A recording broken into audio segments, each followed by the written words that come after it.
Christmas shoppers may be struggling. Small businesses also hurting. TikTok might be banned. And something funky's going on with Jack Daniels. If you think the world is falling apart, yes, yes it is. Hey everyone, this is Chris. Welcome back to the channel. And this is your daily news. So let's start with this. Actually, it's interesting. People are going to spend less on Christmas this year, essentially less gifts.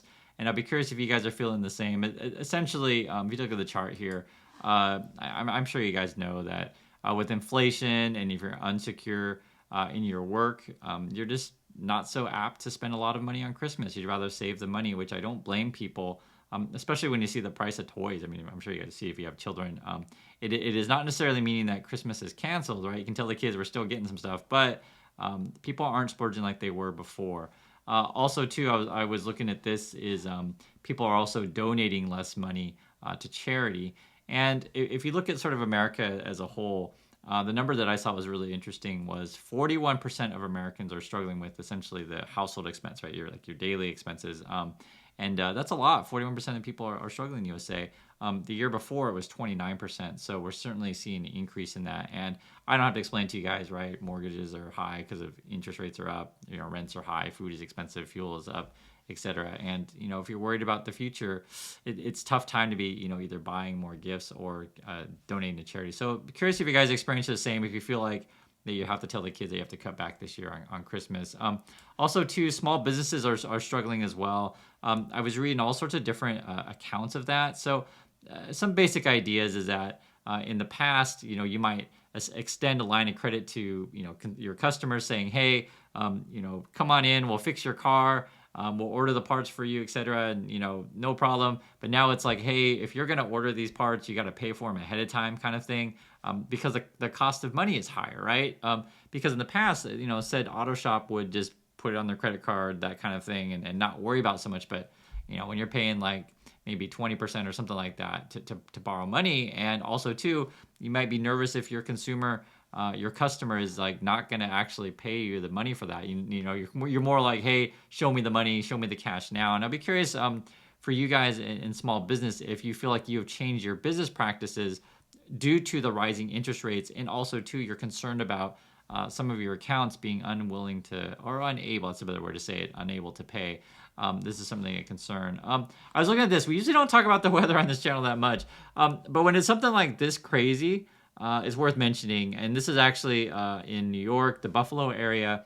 For those of you who are in that area, I'd love to hear your thoughts on it, but it seems like it's just like crazy snow right now. You're talking about record level types of snow, and essentially in a 24-hour period. And I'll read the details of it. Like I said, I just don't do the weather, but when it's this much, you got to mention it because it affects so many people. We'll read the details. So officials said the storm appeared to drop a record amount of snow for Erie County in a 24-hour period, up to 6 inches per hour at times, leaving more than 50, 60, and even 70 inches over the whited out region. Wind roared through Buffalo's city corridors, picking up snow and flinging it sideways wherever it chose, I should say.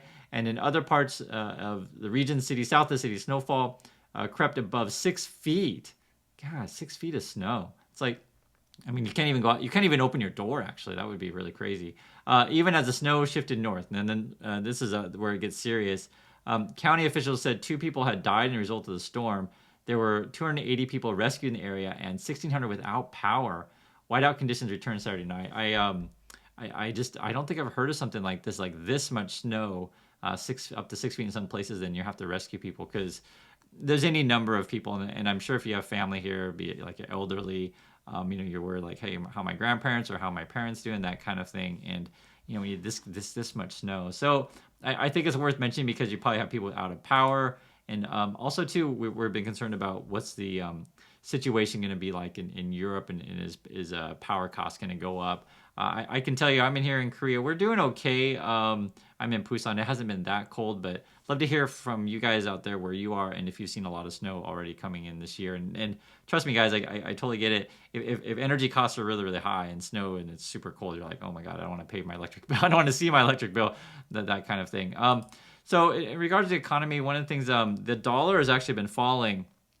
The dollar was surged for a while, and then Essentially, this is good for companies to make more money because if the dollar is too strong, the money that international companies make abroad decreases, right? Because they're not raising prices, and like if someone's paying you in euro or yen or something like that, you're not making as much. I'm not sure if the dollar will keep declining. I can't predict that. I will say it's quite interesting is like you see this fall of crypto, right? And I was thinking that there'd be more demand for dollar, which we certainly have seen some, but there's just so much money in the system, and also to the I'm talking about the Americans. The Fed has been pulling money out of the system with quantitative tightening. So we'll keep a track of these things. I watch the bond yields as well. I've shared with these guys over the summer. I'll still share it with you now. The Series I bonds are pretty interesting. So in the summer, it was much higher interest rate, but still at 6.89%, which is totally fine. Yes, you can't put all your money in this thing, but if you are looking for a Christmas gift, this isn't a bad gift. And I don't know if people give each other bonds for Christmas anymore, like grandkids give kids, but it's something worth looking into, especially for you're just looking just to save money. It's like you're not gonna triple your money, anything like that with bonds, but this is the idea is that you have different types of things. That's why I mentioned it, because a lot of people don't know about these things. And then if you're looking at bonds as a whole, actually the 10-year dipped below 4%, but the 2-year still at 4.5. So I still feel like we're going into recession, and that's why people are so nervous about Christmas, small businesses slowing, and when you raise interest rates, it takes time for people to adjust their business practices to these things. One of the things that really stood out, though, other than interest rates, is actually because the USA they passed that Inflation Reduction Act. It turns out there may be a lot more production coming to the USA. So the people in Europe are kind of nervous about that because you have sort of high material costs, slowing economy in Europe, and also too that there isn't like a uniform European way to get companies to start making factories over there the same way that USA is pumping more money. Now, to be fair though, when the Americans are pumping more money, essentially what it is like you're giving tax incentives for companies to build production facilities in the USA. How does that fight inflation? Well, it's a tricky thing because you're giving government money. The idea is that you're going to reduce costs for consumers, and it depends who you ask. If you ask Democrats, yes, it does fight inflation. If you ask Republicans, no, it totally doesn't. So it depends who you ask. So I will say that I will wait and see, but I'm always skeptical of any of these kind of things. However, what is really quite interesting, though, is that we may see more high-tech production coming to the U.S. and perhaps not going to Europe. The other thing is, too, I had originally said that I think that India and Vietnam is where the growth is going to be. I still think that. I'll say, however, it looks like there's just more production moving to the USA. Now, how much more is anyone's guess, but it's just really quite interesting, though, that unfortunately for those viewers in Europe, it looks like Europe is sort of on the losing side of this sort of bargain. I don't talk about FTX much this last couple of days, mostly because I've had FTX fatigue. If you guys watch my channel, I made 15 videos on FTX, and yes, it is the hot news, but there is some story that I do want to mention to you guys. So this was an interesting one. If you look at the headline here, it says FTX owes its 50 biggest unsecured creditors more than $3 billion. The basic gist of it, and I've mentioned to you guys many times, in these kind of situations, the rich people will get their money first. Unfortunately, if you're retail, you may not get your money back at all. It's just the unfortunate truth, and it's a shame. And sometimes when the big finance YouTuber people are like, hey, I'm so sorry, I was fooled, that kind of stuff, and then they talk about like, oh well, BlackRock did it, and so et cetera, et cetera, et cetera. It's not the same. When the big money or rich people put their money in these kind of things, they have less risk than the retail because, one, they're getting in early, and two, they have sort of the lawyer legal power to try to get their money back if anything happens, and also two, they're given more preference to get their money back in this kind of situation. So this is kind of the issue. I don't know if anyone's going to get their money back, right? But I'm just saying the rich people will get their money back first, and that is an unfortunate truth. Moving on, talking about more rich people, Elon Musk is quite interesting. That I've been reading tons of stuff about Twitter. We've been talking about this a bit, and I'll probably make another video, mostly because for those of you interested in business management, this kind of stuff, it's not that often we get this much inside access to like what is going on inside a company, and all of this leaked info be it the whiteboard thing, the emails, this kind of thing. This is important too to understanding Twitter is that in any business, really, if you want to do business with Apple or Google, when you put an app on their app store, they take a cut. So when Musk is talking about like, hey, I'm going to charge $8, Google and Apple make money off this. The other thing is too, which is extremely important, which Musk might have fired those people already, is that you need to be compliant with both Apple and Google's rules, right? Google being Android.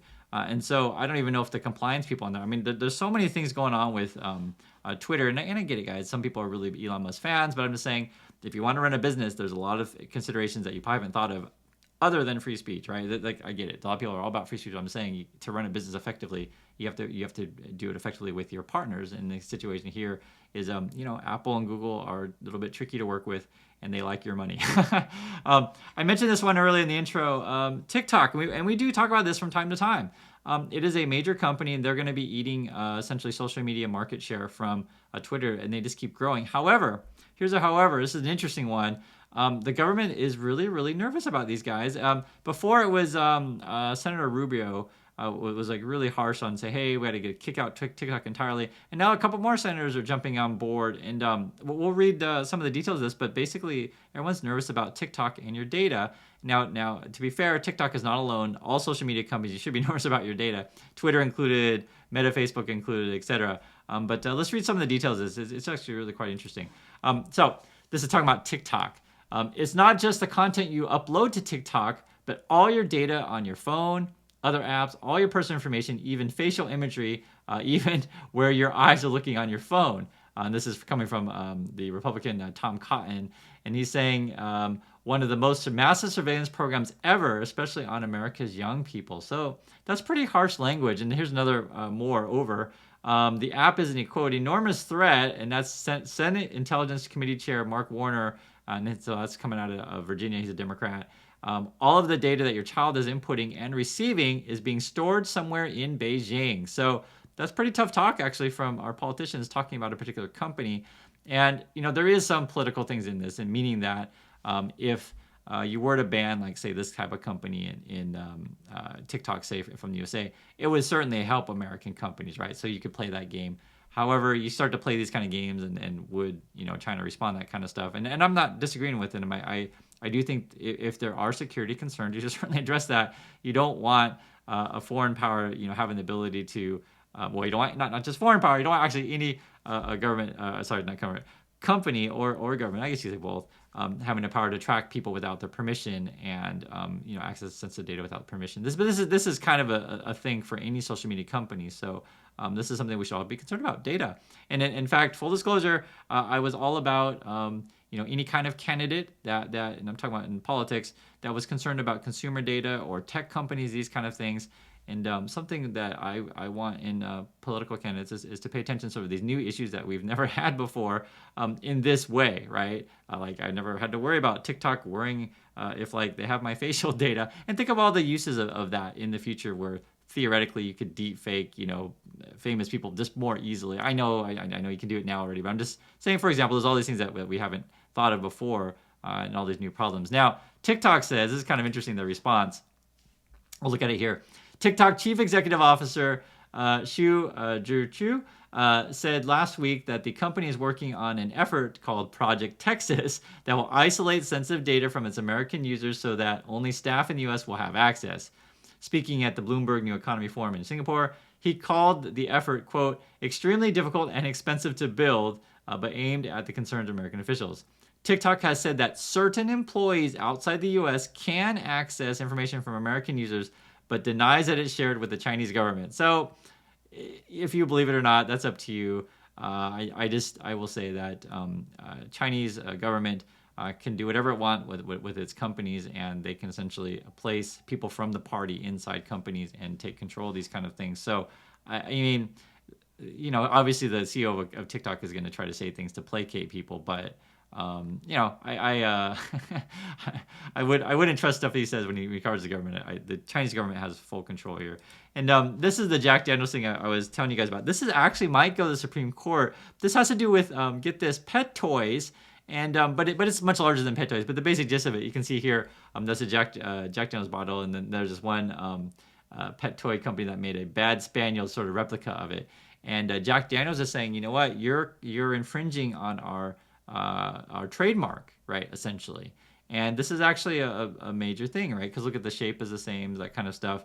Now, what's funny is actually, we'll read the details of this because it's such a crazy thing. The company that makes Jack Daniels is howling mad over a squeaky dog toy that parodies the whiskey's signature bottle. Now, the liquor company is barking at this at the door of the Supreme Court. This might go to the Supreme Court. It's really quite interesting. Jack Daniels has asked the justice to hear its case against the manufacturer of the plastic Bad Spaniels toy. The High Court could say as soon as Monday whether the justice will agree. So we'll find out this week if they're going to do it. A number of major companies, from makers of Campbell's Soup to Arto Brand, Patagonia, and jeans maker Levi's, have urged us to take what they say is an important case for trademark law. So, like I said, this is much larger than just the pet toy thing. It's how do we put copyrights and trademarks?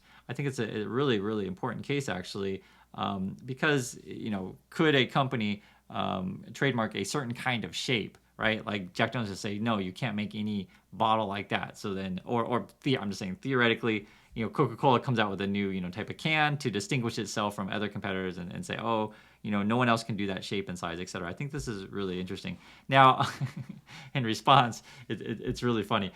The toy maker says Jack Daniels can't take a joke. So that's what the response is. We're just joking. You can't take a joke, right? Quote, it is ironic that America's leading distiller of whiskey both lacks a sense of humor and does not recognize when it and everyone else has had enough. It's like, what? I mean, I think that's a pretty weak argument. It's like, can't you take a joke? I mean, I guess that's what you have to do because you're hurting their business for sure if you say you can't make this anymore. So then Jack Daniels' lead attorney, Lisa Blatt, made no bones about the company's position in her filing. Quote, to be sure, everyone likes a good joke, but VIP's profit-motivated joke confuses consumers by taking advantage of Jack Daniels' hard-earned goodwill. So my feeling on this one, actually, to be perfectly frank, is I think Jack Daniels does have a case, and I'd be curious for those of you guys out there who have legal training, what you think about this. Can you trademark this kind of shape? Also, too, the one thing that I was thinking about when I first saw the article, I was like, I don't really want my dog to be chewing on this kind of thing because then maybe they see like a glass bottle and then they'll be thinking, oh, I got to chew on a glass bottle. So that's a part that kind of worried me. I'm assuming that dogs can kind of recognize shape. And I don't know if you guys have any thoughts on that. I was thinking like, you just like, for example, I don't want my dog to have like a chew toy that's like a knife, like for example, then they think, oh, I want to go chew another. I do think that, but maybe dogs are smart enough to know that's not a thing. And maybe dogs don't care about trademarks and copyrights. Who knows? Anyway, that's been your daily news. I do appreciate watching. Love to hear your thoughts on any of these stories and catch you in the next video.